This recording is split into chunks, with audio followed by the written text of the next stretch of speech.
Oh, it is plugged in. It's still in. Oh shit! I left it in the back of the car. I mean, it should be straight. It should be straight. We just stand between it or something like that. Yes, yeah, we just gonna have to move over a little bit. We standing in front of it. Well, you gonna be over here too. Yeah, there you go. Yeah, it's all good.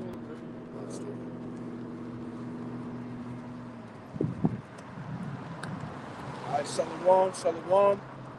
We the sons of Yahshua Kim out here in Colorado Springs, Colorado. First and foremost, especially in these times today, we want to give all praises, honor, and infinite glory unto Yahweh, Ba'ashem, Yahushai, Ba'ashem, Rakah, Quadash.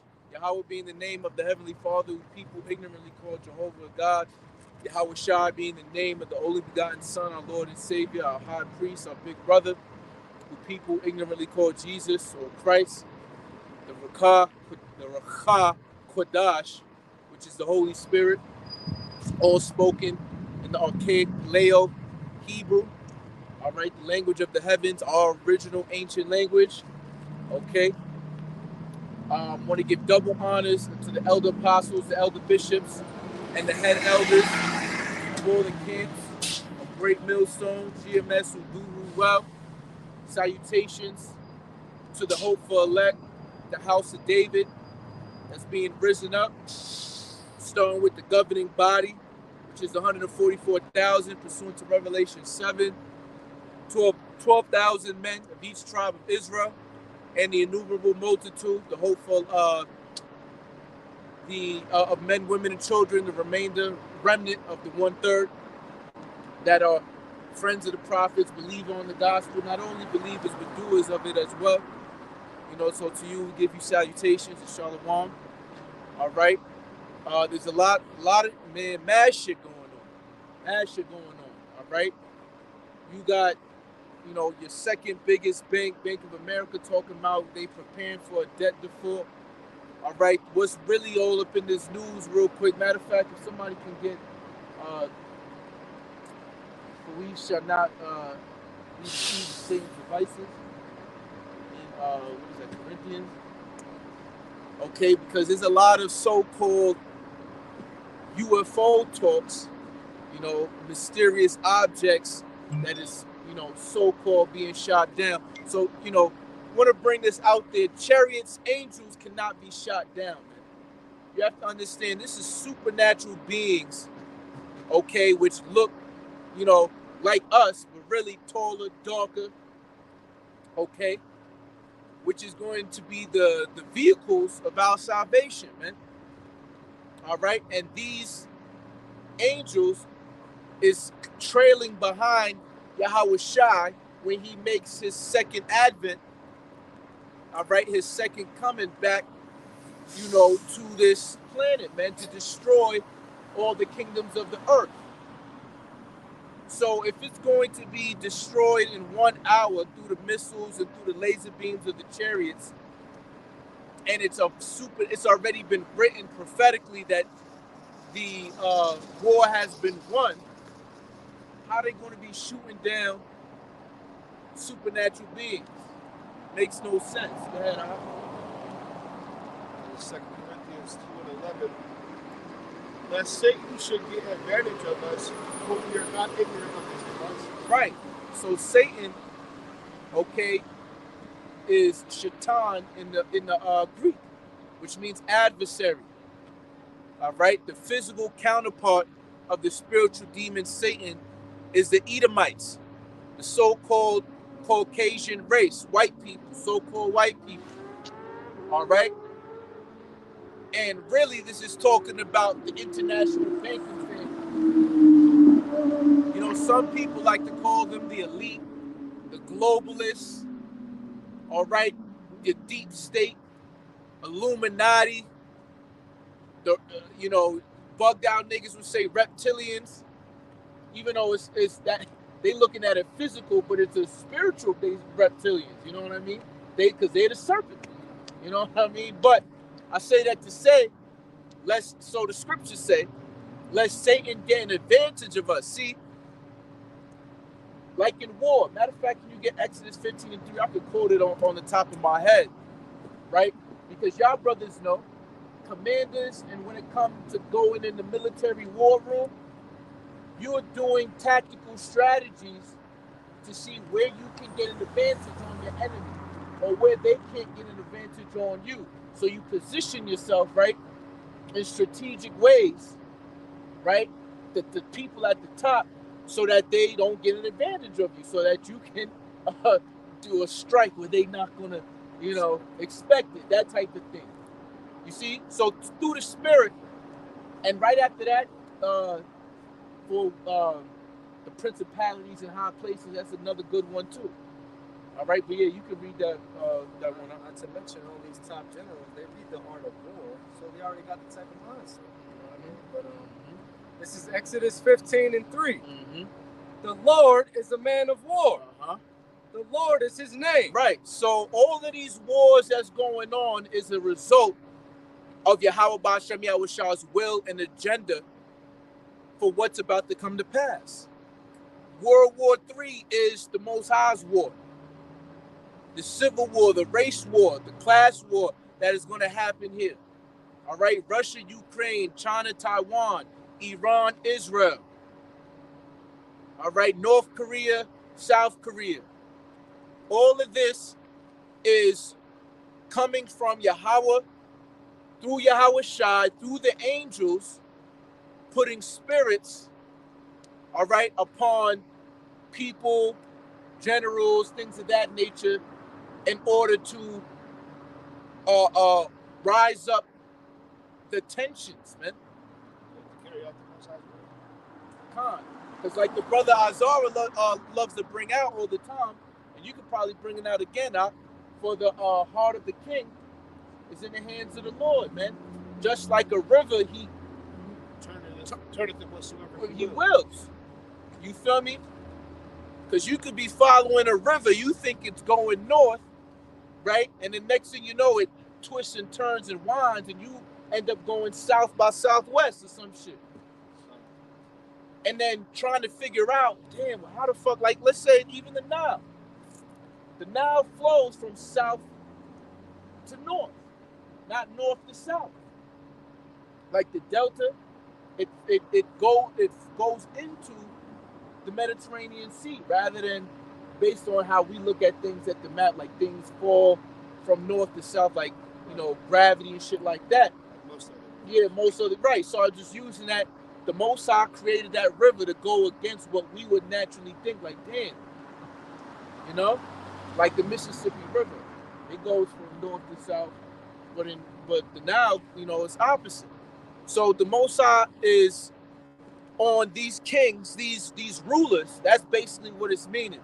All of these rulers and these agendas that they're having, he's putting that spirit on them, just like the brother said, to do according to his will, to his agenda, man.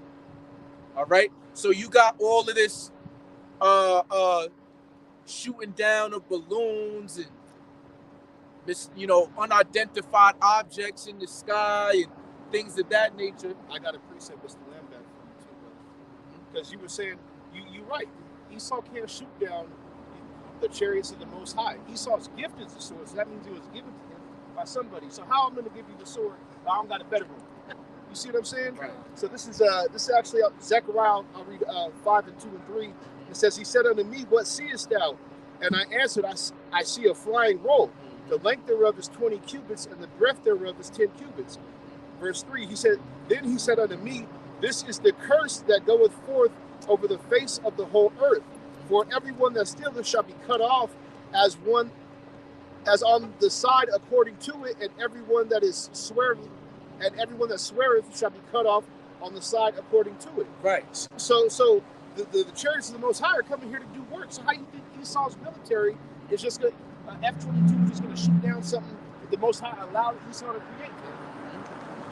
Yeah, these sort of flying roll. See, you gotta, just like the apostles say, all right, they're the doorkeepers, so to speak. The door is Yahweh Shai, all right, but the Most High has given the secrets to his servants and prophets. Okay, so you would bring this up to a Christian, you'll be like, what is this talking about? They don't know. They'll call it a missile, they'll call it this and that, because rolls don't fly. right? So it's symbolic. All right, you go into that roll, it means a scroll, man. And there has been constant sightings, okay, of things that people cannot explain according to the natural physics of this world that happen to have a cylindrical shape to it, just like a scroll rolled up, and it flies throughout the sky. And this is what Zechariah saw, and he explained its measurements based on looking up at its aerial view on top of him, man. Okay? Right, and Salaki, this is the land back. That's to show the power of the Most High. Because you're an educated brother, and you know that Esau's planes have to fit the laws of physics. You see what I'm saying? The flying roll, a cylindrical thing in the sky, that doesn't fit the laws of physics, because the Most High doesn't have to. He's not bound to that like Esau is, man. So how do you think some Edomite in some plane, you know what I mean, a fucking metal tube full of fucking fuel that's can easily blow up is gonna destroy something the Most High created, man. This is the same power, our power of Abraham, Isaac, and Jacob, that during the time of Joshua, when he was fighting, was it Joshua when he turned the sun back? Or Lord willing, if I'm wrong, correct me. But the point still exists that he turned the sundial back like an hour or some shit. You feel me? So if he can do these type of things, you see what I'm saying? You don't think that his army, he's the Lord of hosts. Okay? Right. His army is not going to be super superior to these little, like, what is the apostles say? They'd be like, oh, these humans and their guns. You know what I'm saying? Right.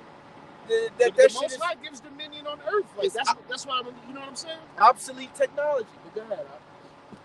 This is line back on what the brother was saying. This is Job 14:5. And we know that this is talking about the day and the hour and things like that. That's referring to how the Most High God is limited Esau to a certain point in time. Right. But I'm gonna just read it right quick. It says, "Seeing his days are determined, the number of his months are with thee. Thou has appointed his bounds." Right? And just going into that there, the Most High is not going to allow this man to develop something to go past the point of the Most High. Exactly. So why would he allow him to develop some type of power that can out-process, out-maneuver, out-power a chariot? That just doesn't make sense. Well, they want you to follow that Christian mindset of like, you know how they say, oh, well, there was a war in heaven, and Satan and the angels, and they were like, nah, fuck that, we ain't gonna obey the Most High. But why does the scripture say that the angels sit in fear of the Most High before the throne, man? I'll just finish it off. But the point was made. Thou has appointed his bounds that he cannot pass. Meaning he can't develop something that's going to outdo the Most High God. It's a lot, and that's perfect, because just like how it said in the first beginning of it, right? That not the point of bounds that he could pass over. Grab that out. Yeah, just the first part, because I got a preset in order to make a point. Job 14:5. Seeing his days are determined. See, that's it right there. So his days are determined, meaning what? The Most High gave the Edomites their lot. They had an allotted time. Okay, just like, let's say you playing an AAU basketball and shit, and you not that nice, but this ain't NBA and shit. So you promise the single mothers, yeah, your son going to get some time. That the son has an allotted time so he don't fuck up the game and shit like that. Because 4 minutes, get him a little playing time. The mother to be like, yeah, it's my son, and get up the fuck out of there, because they're really trying to have a good record so they can, do what coaches do and shit. All right, so this is the book of Daniel, chapter 2, verse 20 and 21. It reads, Daniel answered and said, blessed be the name of power, the Most High power, forever and ever. And the name of the Most High is Yahweh. All right, and we say in the name Yahweh Shai. All right, forever and ever. For wisdom and might are his, and he changeth the times and the seasons. And that's deep too, because Yahweh Shai himself said, all right, that he shortens the days for the elect's sake, unless all flesh wouldn't be saved. So his days are numbered, and the Most High is shortening the number of them days, because he set it up, the base of the member, which is I'm kind of going to get into. It says, he removeth kings and setteth up kings. He giveth wisdom unto the wise and knowledge to them that no understanding. Okay? So he setteth up the bases of men, which are the Edomites. And he's about to remove them, all right, which goes into the king of Babylon, Isaiah chapter 14, all right, all how the golden city has ceased, the oppressor has ceased, all right, this is the proverb against the king of Babylon, all right, so he set them up, he gave them an allotted time to rule, which was really the sword or the punishment for his people, because this is our hell, man. You see what I'm saying? We disobey the Most High, so the Most High used his whipping stick, all right, his switch, so to speak, to get us, just like the apostles say of what was the high priest Yaakov used to say, okay, that in order for us to appreciate righteousness, we had to go through evil, man. All right? Because that's what a God is, right? Satan didn't lie, or the serpent didn't lie unto that part, but he lied where it says, ye shall not surely die. But he kept the truth that ye shall be as gods, because gods have to know good and evil. But you have to differentiate between the two. All right? So this was all a part of the Most High's plan. All right? And the Most High's plan is not to make himself look like he will he get the victory? Damn, he's getting a couple losses. He ain't gonna take no losses. So no chariots is about to be shot down. You see what I'm saying? It's gonna be a complete.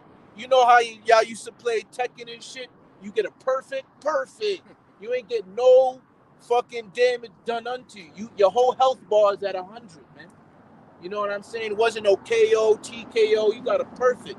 This is gonna be a perfect destruction from who the world ignorantly calls Jesus Christ, man. That happens to be a heavily melanated brother, all right, with woolly hair, okay, white woolly hair, all right, angry, ready to execute vengeance upon the heathen, as it was written, what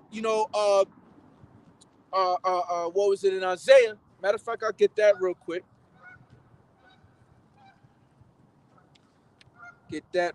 Yeah, Isaiah chapter 63, verse 4. For the day of vengeance is in mine heart, and the year of my redeemed is come. Who is his redeemed, man? All right, the Israelites, man. All right, in Deuteronomy 28, it says that, or 68, all right, roughly paraphrasing, all right, you shall go into Egypt again with ships, all right, whereof, by the way, you shall, never see the land, before again. You shall be bondswomen and bondsmen, and no man shall buy you. You go into that word buy, it means to redeem. Nobody is going to be able to take us out of this situation, redeem us out of this hell that we was divinely put in. All right. So the year of his redeemed, the salvation is coming, Akim. It's coming for us. But see, we got to endure until the end, man.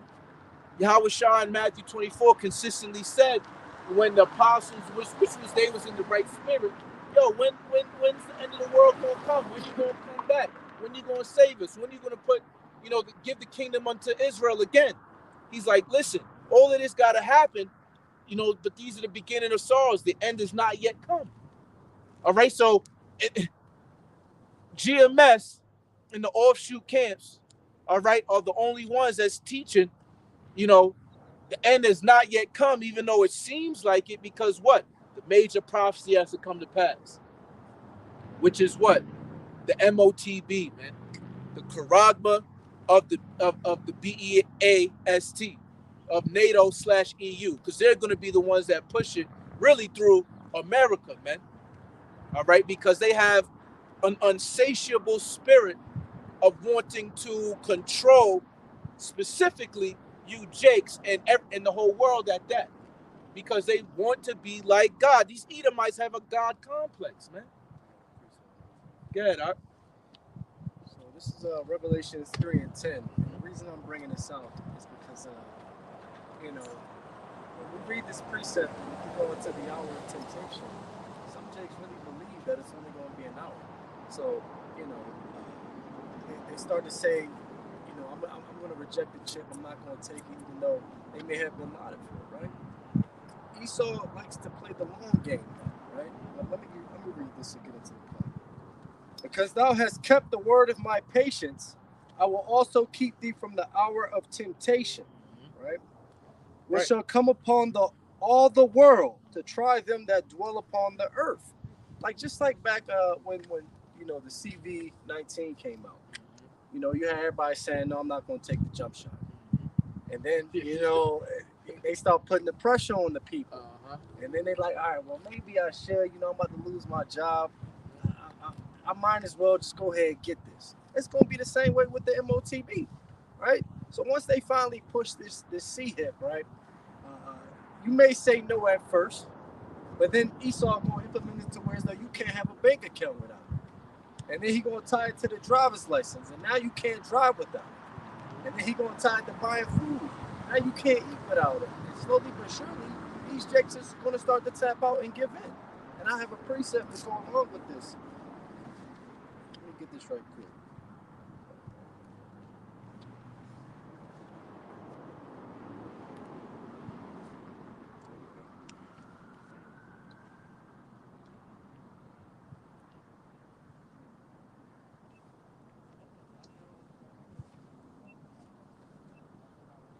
This is Matthew 24 and 13. It says, but he that shall endure. What does that word endure mean? It means it's going to be a long-term thing, right? So it's going to be a process to where as though you have to endure, because Esau going to be coming with the pressure, right? But he that shall endure unto the end, the same shall be saved, right? My brother's got anything on that? Now I was looking for a quick precept. Lord willing, I find it, but I mean, I could paraphrase it, or if y'all brothers want to find it. But the parable of the seed, man, because just like you were saying, when the pressure came, then they folded. But that was prophesied by our Lord and Savior Yahweh Shai, man. You know, on how, you know, it wasn't, the seed wasn't rooted in good ground and on rocks. So, or when the matter of fact, or when the sun hit it, then it started to wither away. And then he explained the parable, all right, meaning that was the persecutions that came, you feel me, and it couldn't bear fruit, right? So you over here calling yourself an Israelite, which is saying you're a prince of power, right? But your power faileth, like in Proverbs, if thou faint in the day of adversity, your strength is small. So how are you an Israelite, a prince of power, of strength, because power and strength go hand in hand, right? If, you know, your job is putting pressure on you and this and that and the third, and then you end up folding because of the belly. Because the first thing they say is, yo, how am I going to eat? Or how am I going, if you're a man, how am I going to take care of my family? But what did Yahweh Shah himself said? Oh, ye of little faith, man. You know, it only takes a mustard seed, all right, to move a mountain. And this mountains are symbolic for governments, man. We trying to move this fucking Edomite captivity that we under, all right? In 2 Thessalonians, it talks about by the spirit of his mouth, he shall consume thee, man, which are the prophets, the spirit. We're being vessels used for the Holy Spirit to speak the words of Yahweh Bashem Yahweh Shai. In Ezekiel, it says, you know, eat this roll, speaking to the house of Israel, and warn them from me. This is not our warnings. You see what I'm saying? So this is why we go so heavy on the charagma, man. All right, because this is really his charagma, but he's using the international banking families, America, European Union, NATO, in order to push it upon here and the rest of the world to see which Jake is going to be loyal to him or not. Yeah, Doc. Your strength faith. This is Sirach, chapter 2. Start at verse 1. My son, if thou come to serve the Lord, prepare thy soul for temptation. And what is part of the temptations? You know, Esau going to try to give you this idea of safety, and if you take this, you're going to be all right that day, and you're going to be able to eat and take care of your family. But it's a trick, you know, because I mean, how long would that safety last before the Yahweh Shem Yahushua comes and destroys this place, And right? then watch this too, right? So all you other fucking camps, man, right? If you reading this and you don't accept the proper breakdown of Revelation 13, 16, 17, and 18, how are you really serving the Lord if you're not even preparing yourself and your congregation for the hour of temptation, which is the global mandate punishable by death of the R5D? I mean, read it again out, Baba Bishop. This is Sirach, chapter 2 and 1. Uh-huh.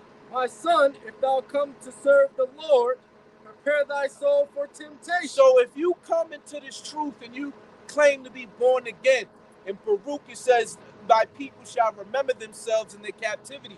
Oh yeah, I am a descendant of Abraham, Isaac, and Jacob. All right, but oh yeah, not all Israel is Israel. So it's more than, you know, me just knowing I'm an Israelite. I got to keep the customs. Every time it says this shall be a statute forever for the children of Israel. Oh, okay, this is referring to me now. This ain't just some stupid ass allegorical biblical fairy tale or story in the Bible. This is actually me that the Most High is talking to through the spirits, through the prophets. If thou hast come to serve the Lord, prepare thy soul for temptation. So if you're not teaching the Quran, or you think it's not going to come, or you think it's not going to be pushed on a global scale and people's going to be getting their heads chopped off for this shit, are you preparing your soul? Are you really come to serve the Lord? Or are you doing this for filthy lucre's sake, for likes and comments and subscribers? See, y'all niggas is just fucking social media influencers, digital content creators with an Israelite fucking glaze on top. Krispy Kreme soft ass niggas, man. Y'all niggas is not willing to put your foot down to stand stiffly for the name of the Lord, man. All right? Because the name of the Lord is what? Yahweh Shai. He saves. He delivers, man. What is he going to deliver you from? We just read Revelation 3 and 10. If thou keepest thy patience, I will keep thee from the hour of temptation. The Most High, through his Son, will deliver us from the hour of temptation, man. Of course, some brothers is going to have to, you know, their lot is going to be a martyr, you know, just to throw that in there. But you get the point. Continue on. Set thy heart aright. What's your heart? Your mind. Love in the Hebrew. So it says you're supposed to set your mind aright. Aright, if I'm not mistaken, in Elamaji means to sit it up. You see what I'm saying? So something like, so you're not supposed to be leaning to the left, leaning to the right, because you got to remember on your left side is fire, and on your right side is water. You gotta walk that straight. You gotta set your mind. You can't be double dutching in this fucking truth, man. Get up. Set thy heart aright and constantly endure. And what endure? And constantly endure. Constantly endure, man. This ain't Christians, man. You say that you want to be saved. Yeah, word. That's a cut. Yeah, nah. So constantly. So that right there tells you this hell that we catching ain't gonna slack up. You better get used to it, nigga. You better get used to it, nigga. Unless you don't want to be saved, unless you think this is your rest, knowing it's polluted. Set thy heart aright and constantly endure, and make not haste in the time of trouble. So that's for you Israelites who it come down to 3 weeks and you already losing faith. You making haste to give up. You making haste to turn to the enemy. Watch how many people gonna make haste to try to get out of America because they believe America's gonna be destroyed, but they trying to get their money up and do this. They trying to put their money into da da da da. It said, make not haste in the day of trouble, man. You're supposed to have full faith that the Most High is gonna take care. Wisdom 3 and matter of fact, after that, you get Wisdom of Solomon 3 and 9. Cleave unto him and depart not away, that thou mayest be increased at thy last. Look, it said cleave unto him. Right? That proves that the church is the woman, the wife, the betrothed of Yahweh Shai, man. For this cause a man shall leave his mother and his wife, and he shall cleave unto his wife, and shall be joined together, shall be one, shall no more be twain, but shall be one flesh, man. You see? And cleave unto him and depart not away, that thou mayest be increased at thy last. Right. So we want to be increased at our last end, man. All right? Because we know it's the duality. If the meek shall inherit the earth, you think the meek are the increased people in Babylon and wherever Jacob is scattered? The Most High is going to continuously decrease us, man. Lower and lower and lower. Because he wants to prove to all these people that think they know it all, he's going to make their wisdom look like folly, man. All these niggas that think that they in these churches with 20,000 people inside of them and all types of shit. You see what I'm saying? They got the full video shit going on. They live, like, yeah, he uses the unlearned, man. The scriptures say we'll be a spectacle amongst these people, man. People walk by like, who the fuck is these niggas, man? So he's going to have the meek.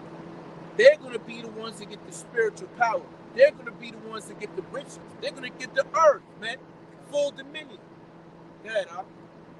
Whatsoever is brought upon thee, take cheerfully. Right. And be patient with thou art changed to a lower state. Right? Just, think about it. We are about to be broke, homeless, without everything. Once all this shit comes down the pipeline, yes, the elect will be fed through Yahweh Shai. We're going to have everything that we need from him, but we have to go through suffering first, right? Continue. For gold is tried in the fire, and acceptable men in the furnace of adversity. Right. So notice it said men too. All right. Not saying that you sisters ain't gonna go through something, because y'all definitely gonna go through something. It talks about that in Isaiah chapter 3 and chapter 4. All right. But this is the book of Isaiah, chapter 30.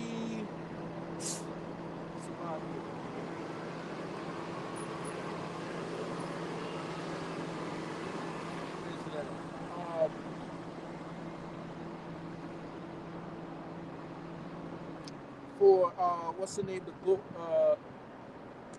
of Ophir.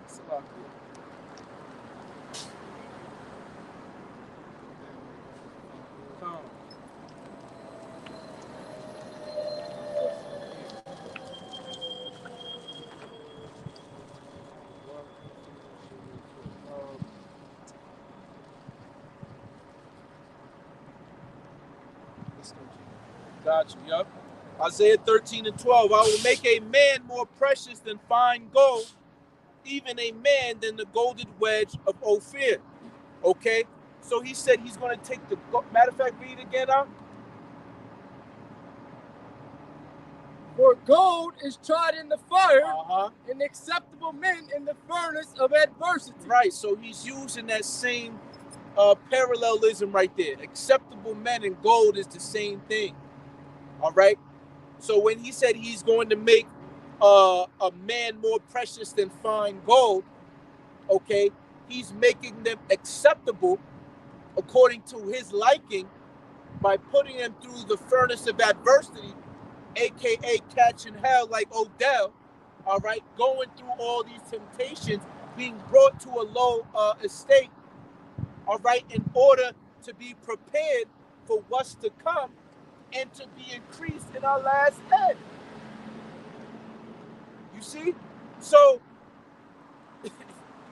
this whole thing, man, is according to the expertise of the Universal movie director Yahweh Ba'Shem Yahushai.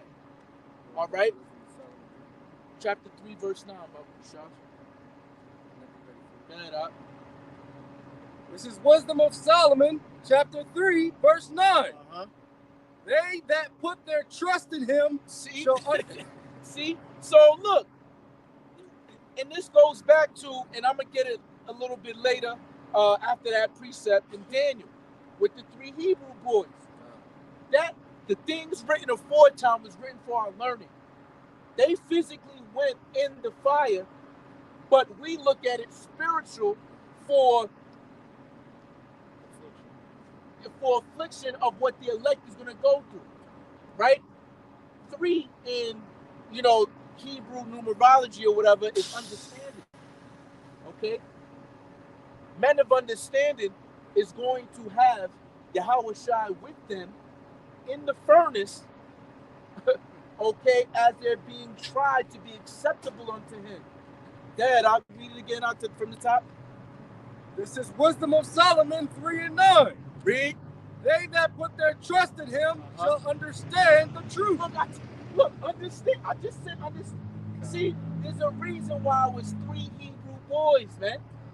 All right? Meshach, Shadrach, and Abednego, which was the Babylonian names. The Hebrew names was Hananiah, Mishael, I think, and Azariah. All right? I'm pretty sure I could be off, but we about to read it a little bit later anyway. But that's the point. They that trust in him shall understand what? Understand the truth. The truth. So these niggas that don't know the Quran don't really have trust in Yahweh Ba'Shem Yahushua according to the scriptures, right? Because if you trust him, you're gonna understand the truth. What does it say again in the book of Daniel? For the wicked shall not understand, but the righteous will understand. Roughly paraphrasing, probably get that too. Dad, huh? They that put their trust in him shall understand the truth. Uh-huh. And such as be faithful in love shall abide with him.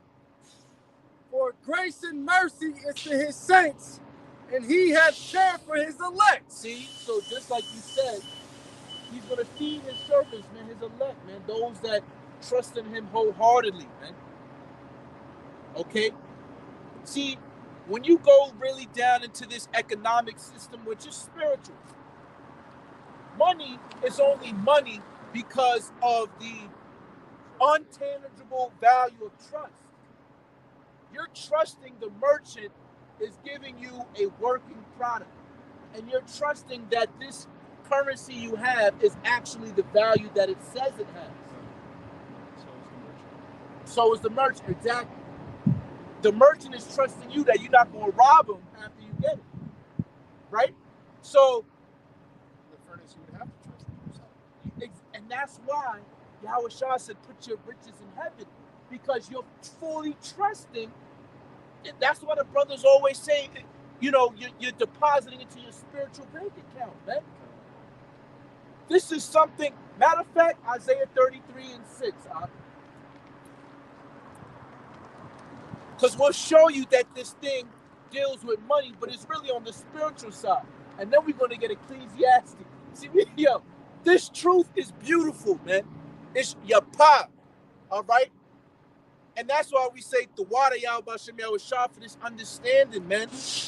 Because you think we just out of nowhere. And The spirit, no man, no, it's just like the wind. It comes and it goes. Nobody know. It just hits you, and you like, oh shit! Now I gotta go out there and teach, man. The spirits of the prophets are subject unto the prophets, man. Get it out. This is Isaiah 33 and 6. And wisdom and knowledge shall be the stability of thy time. Read. And strength of salvation, the fear of the Lord is his treasure. The fear of the Lord is his what? His treasure. What is treasure? In the ancient world is what? It was what? Gold. You see? Money. Gold. Money. And the men of the Lord are going to be tried in the fire and purified. Exactly. You see what I'm saying? So, this is our treasure. This is our money. We're not going to be casting the fear of the Lord out into the streets. But in the scriptures it says gold and silver shall be cast out to the street. Doesn't it say that in Ezekiel and Zephaniah? This money shit is not going to be, you cannot eat gold. I mean, of course you have monotonic gold. That means the fear of the Lord is our currency. Thank you. Because what? You don't want the other currency, because what? The wages of sin is death. That's the other currency you do. Right. That's why I said wages. Exactly. That's why I said wages. The wages are, you get paid an hourly wage. Right? So if you put in the work, if you labor to sin, the Most High gonna pay you in death. That which you yourself that shall Read, exactly. So when you do these videos, when you go to camp, you're basically exchanging yourself, you're sacrificing yourself for the Most High's currency, which is the hope of salvation. Otherwise, if you're this, you out here selling dope, doing whatever, you being wicked, being adulterous, you getting that other currency. The wages of sin is death, man. It's very simple, man.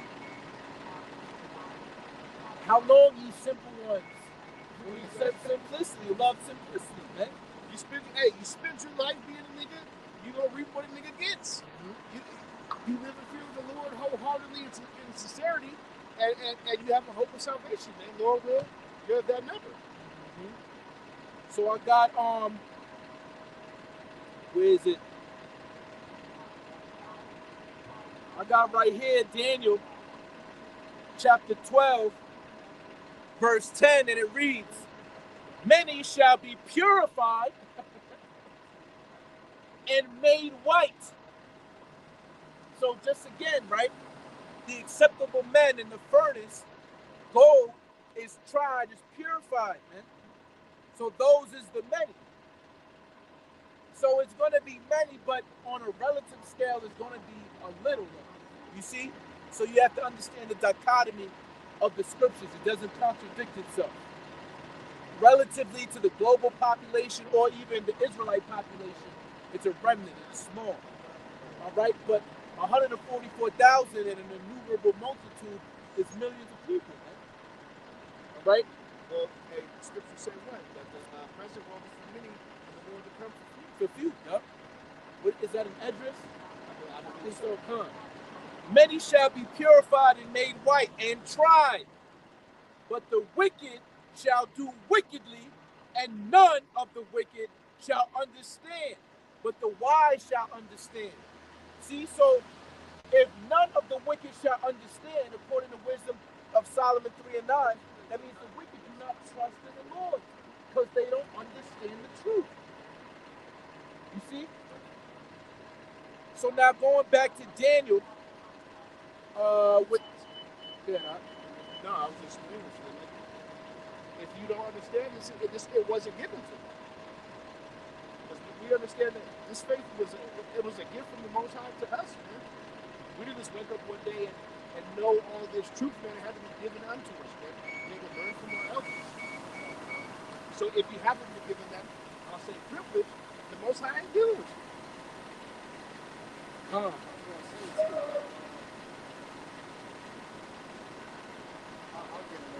Okay. Yeah, I got it right here. So this is, Khan, the three Hebrew boys, all right, was Hananiah, Mishael, and Azariah. Okay.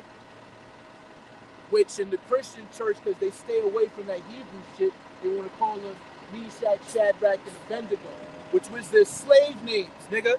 All right? In the scriptures in Isaiah, it says that our people will surname themselves by the name of the Lord, man. Okay?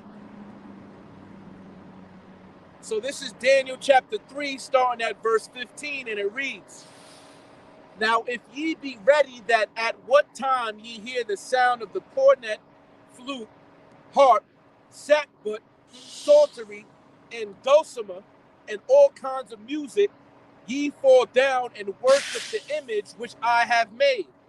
Well, but if ye worship not, ye shall be cast the same hour into the midst of the burning fiery furnace. And who is that power that shall deliver you out of my hands?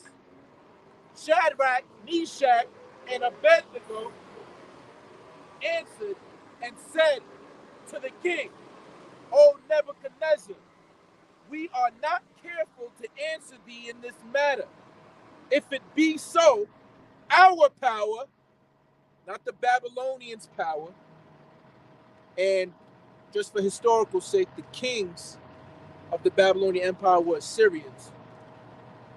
Our power, whom we serve, is able to deliver us from the burning fiery furnace, and he will deliver us out of thine hand, O king. But if not, be known unto thee, O king, that we will not serve thy gods, nor worship the golden image which thou hast set up. And that's heavy because he knew that it was the Most High to begin with that put him in the hand of the Babylonian king to begin with, man. Mm-hmm. That's why he said, if it be so, the Most High will deliver us, man. Mm-hmm. And then again, these three Hebrew boys is reminiscent to the elect in these times coming up, because they said, listen, we know the Most High could deliver us, and if he don't, we still not going to worship you, bow down. Yeah, worship the so-called beast. Right. So what's going to happen in this? It's going to be the same shit. They're like, oh, for real, nigga, the elect is going to be delivered, and some lot of the elect is going to get their heads cut off, but they still not going to take that chip. Now, rise first. In Babylon, he said the golden image that was set up, worship it. Doesn't it say that he, lest he had the mark or the number's name or the image of the beast? It's the same shit. Just now in our times, we're not worshiping the image of the beast in this time. Okay, is the revived the beast is the revived ancient Roman Empire, which is now known in modern day times as NATO and the EU. The image means it's a carbon copy of the military and political system of the world domination tactics that the Roman Empire in the ancient world did. But the Roman Empire only had a certain area, which was really the largest of landmass of control. Now this empire really has the whole world, and they want to really get it fully controlled by gathering all people unto him, as it says in Habakkuk, by this chip. Okay? So by you worshiping the image of the beast, you're going to take the mark. All right? So with them, back then, there was a song that was played, and the song was a cue to when all the people of the land shall fucking bow down and worship. And it goes more into in the Apocrypha and Bel and the Dragon. Find out that people was thinking this dragon was some alive shit when priests and shit was going in there taking the food sacrifices that people would leave in it and go and eat it and shit like that. And people like, look, the fucking golden dragon that ate the fucking food has got to be alive. And then Daniel was a little niggas boy. was simple as fuck back then. Yeah. But niggas is simple today.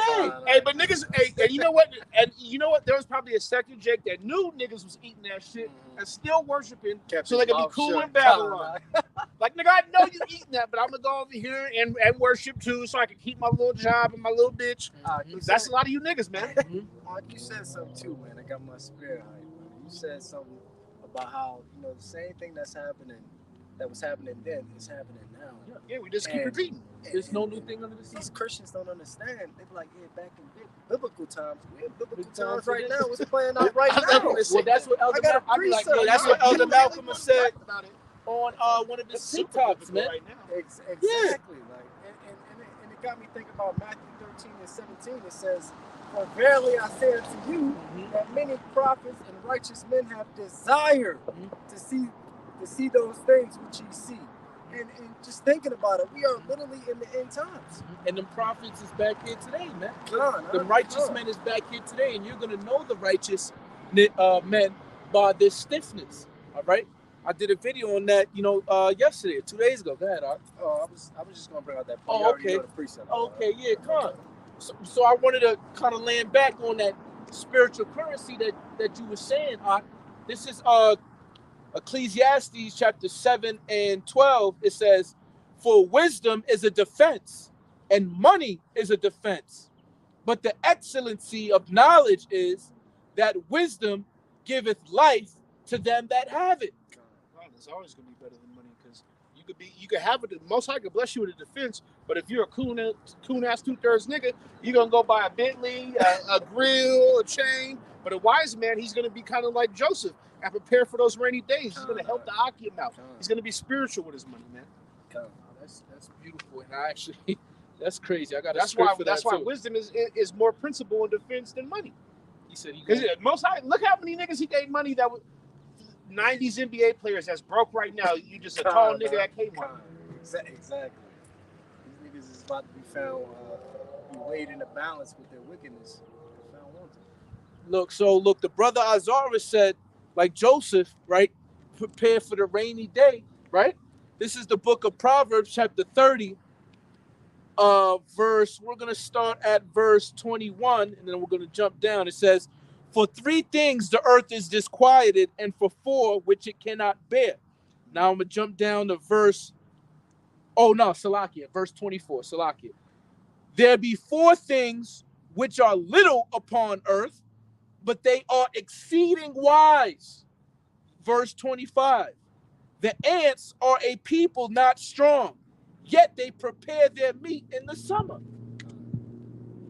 The summer is when there's the most light. In the sky, the sun is the longest in the day. It's not the winter. Remember it said, pray that your flight not be in winter. Why? Because that's when niggas ain't really prepared like that. Well, even look at the movie like, what is it, Bug's Life or whatever, where they have the crickets come and shit, and steal their little harvest and shit. And I actually But the little smart nigga was like Joseph, and he had a little stash for his folks. Yeah. You see what I'm saying? And actually, I've actually seen like an Illuminati YouTube creator breakdown of Bug's Life that it actually is talking about like Amalek and the banking families and how they come and to the little slaves and shit, which is the ants and all of that. Like come and that's why they had that scene. A lot of those movies got deeper meanings. Yeah, especially the little kid movies. That's why anything Pixar. The grasshopper. He said something about if they figured out that they outnumbered when he ripped that shit off and they did Yeah, and that goes back to X. Matter of fact, let's get that. Matter of fact, bring that up. Pharaoh. Oh yeah. Yeah, bring up Exodus chapter 1. Oh yeah, when he said to kill the Hebrew boys. Mm-hmm. Matter of fact, we're gonna read that whole chapter and then we're gonna close it out. Because that's perfect. We went from Bug's Life to Exodus. Hey, this is your power. You let the spirit flow. Yeah, because we are about to witness Exodus 2.0, man. You feel me? We the new covenant, man. All right. He said he's not gonna walk us by the hand anymore. See, this next salvation is gonna be so great. It's gonna trump and it's gonna be more talked about than the last Exodus, man. You see what I'm saying? It's going to be a great salvation. Now, that's not trying to downplay the last salvation, because look, a UFO of what people call, which is really a chariot of Israel, literally took us out from oppression under the Hamites into the wilderness, man, and stayed with us and kept us dried and had us light, pillar of fire by night and a cloud by day, man. And not a, what did the scripture say?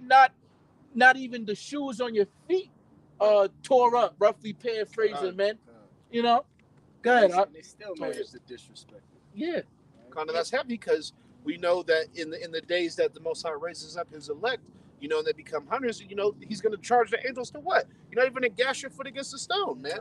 So it's beautiful. And this new Exodus is only going to be better because he's taking that elect from all the nations in which they were scattered, man. Right. It's going to be a majestic thing, man. Right. Because other nations, like let's say Rahab the harlot, right? Yeah. The Canaanites, they heard about the name of the Lord and they didn't even see it. There it is. You see that? There it is. But see, since we're scattered everywhere, every nation on the planet Earth is going to see it. Yes, sir. Every table of nation that is there, the 18 nations, man. Right. Your Moabites, your Ishmaelites, your Asherites, your Elamites, your Ammonites, your Edomites, your Japhites, your Hamites, all of them. All right? Good. All right. This is Exodus 1, and I'm going to start at 7. Mhm. And the children of Israel were fruitful and increased abundantly Mhm. and multiplied. See, and that's how you know right now too, man. Okay. See, even Keisha know you can't stop the virility, the libido of Jake, man. I don't give a fuck if it's the so-called black Negro or fucking or the Mexican Chicano or the Boricua Puerto Rican, man.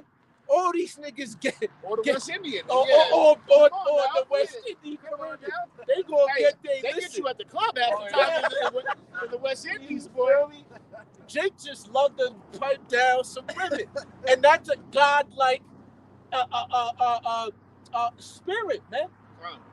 You feel me? Innately, we have a spirit to want to, and I'm not, saying just to go out there, because even Paul was like, right now, you're not sinning if you do it, but rather, because we get on my zone. But if it happened, if it happened, But when Jacob's trouble hit, which is going to be so crazy, because look at this, right? We're going to read it though, and I posted this not too long ago. Men and women are different. This woman on TikTok was actually explaining it. She looked like an Edomite woman. I'm gonna claim that. You feel me? But she was like, men and women are different. When women get stressed, they turn off sexually. When they feel overwhelmed, it's like they have this sex drive completely goes away. But when men are stressed, they still want to spread their seed. They still want, exactly. It's like I'm about to lose my job, man. If I could just have a shorty to clap, it's gonna boost you up. You know what I mean? Right. So there's a reason why, in our first major captivity, in Matazarayim, Mitzrayim, Egypt, Kemet, all right, through that 400 some odd years of slavery, okay, that we came in 70 souls. And left out like some 2-3 million or some shit like that. All right? There's a reason. And it's going to be the same thing in Jacob's trouble because we're going to be oppressed. Like you said, only this, that, and third. If these women is chasing this 7 women to 1, and you hearing shots fired and this and that is going on, and she's on her knees. Like, you remember Ruth? Remember Naomi? Fucking said, yo, this is what you do. You go up to him, he gonna be sleeping, you just lay on his feet, he gonna wake up and you just be on some real. Imagine you waking up and she's over there like, please just take me in. I don't care. That's what Ruth did, right? That's what Ruth did, right? But you know how you are as Jake. You gotta put yourself as a man. You're gonna see a fine little beautiful shorty. Yeah. Big old eyes looking at you all scared. Hey, as a man, you ain't no man. You instantly gonna be like, hey, well, grab her up and bring her up there. Man, she gonna be cold. She gonna be like, can I just back? Yeah, can I right? You feel me? So women are going to get.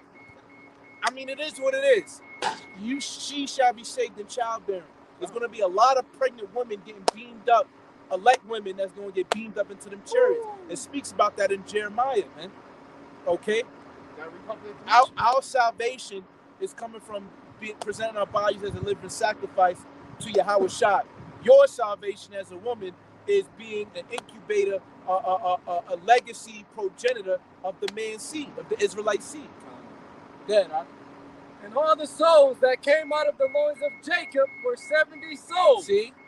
For Joseph was in Egypt already. See, now look, 7 means what in the numerology? Completion. So the Mosai was like, look what I'm going to do with this complete number. Remember in Deuteronomy it says, you wasn't the greatest nation ever. Yeah, we were the fewest. Exactly. Deuteronomy 76. 70 souls, man. And these 70 Think souls about how is we went gonna into take Egypt. over the world. Think about how they went into Egypt as a small little family. Because Joseph had, hooked them up. And then they just multiplied to where Pharaoh was like, God damn, nigga, we gotta...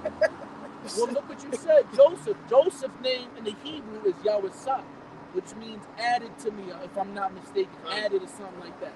The Mosai used Joseph added. He wanted to. She's trying to the hardest, yeah. But you see the meal ticket, huh? Real talk, go ahead, huh? And Joseph died, and all his brethren, all that generation. But I'm not knocking that. A woman see a meal ticket. We saw the meal ticket, which was Yahweh Shai.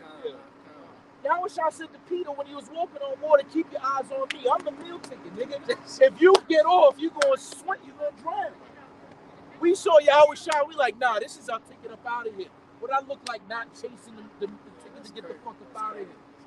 Willy Wonka's golden ticket, man. To get into the chocolate factory. The kingdom. The crazy thing is, though, you have to be chosen to even appreciate the meal ticket or even want the meal ticket. Right. And the children of Israel were fruitful and increased abundantly and multiplied and waxed exceedingly mighty, and the land was filled with them. Now there rose up a new king over Egypt, which knew not Joseph. And he said unto his people, behold, the people of the children of Israel are more and mightier than we.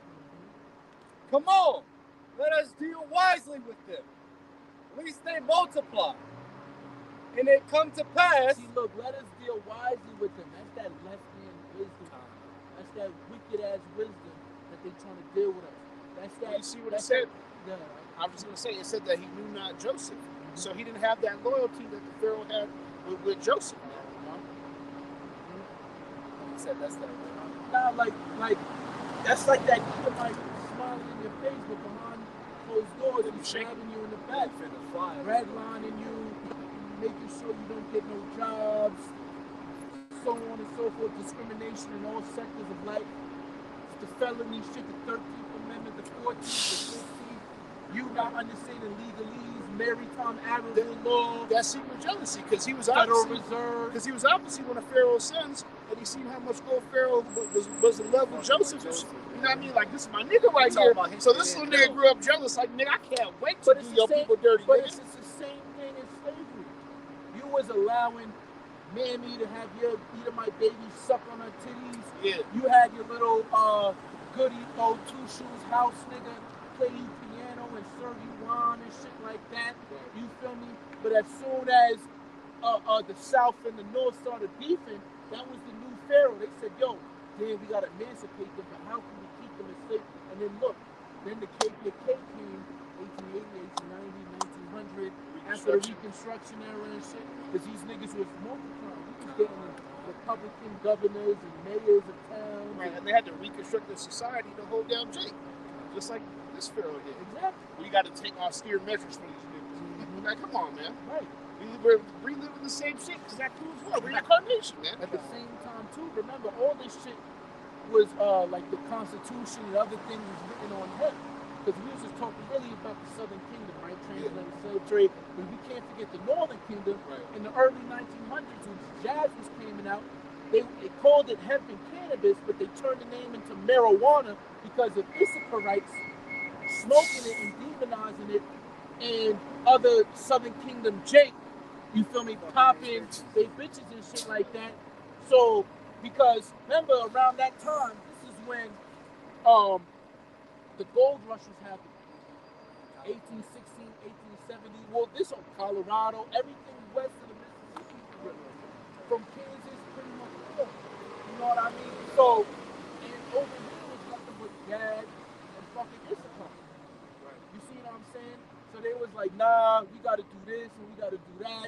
and that's when all of them wars and shit like that was going Or down. even like smiting the buffalo or the bison on the prairie and shit, man. To where you got mountains of skulls just to hold back Jake. The Trail of Tears was like in the late 1800s too, right? If I'm not mistaken. I believe so.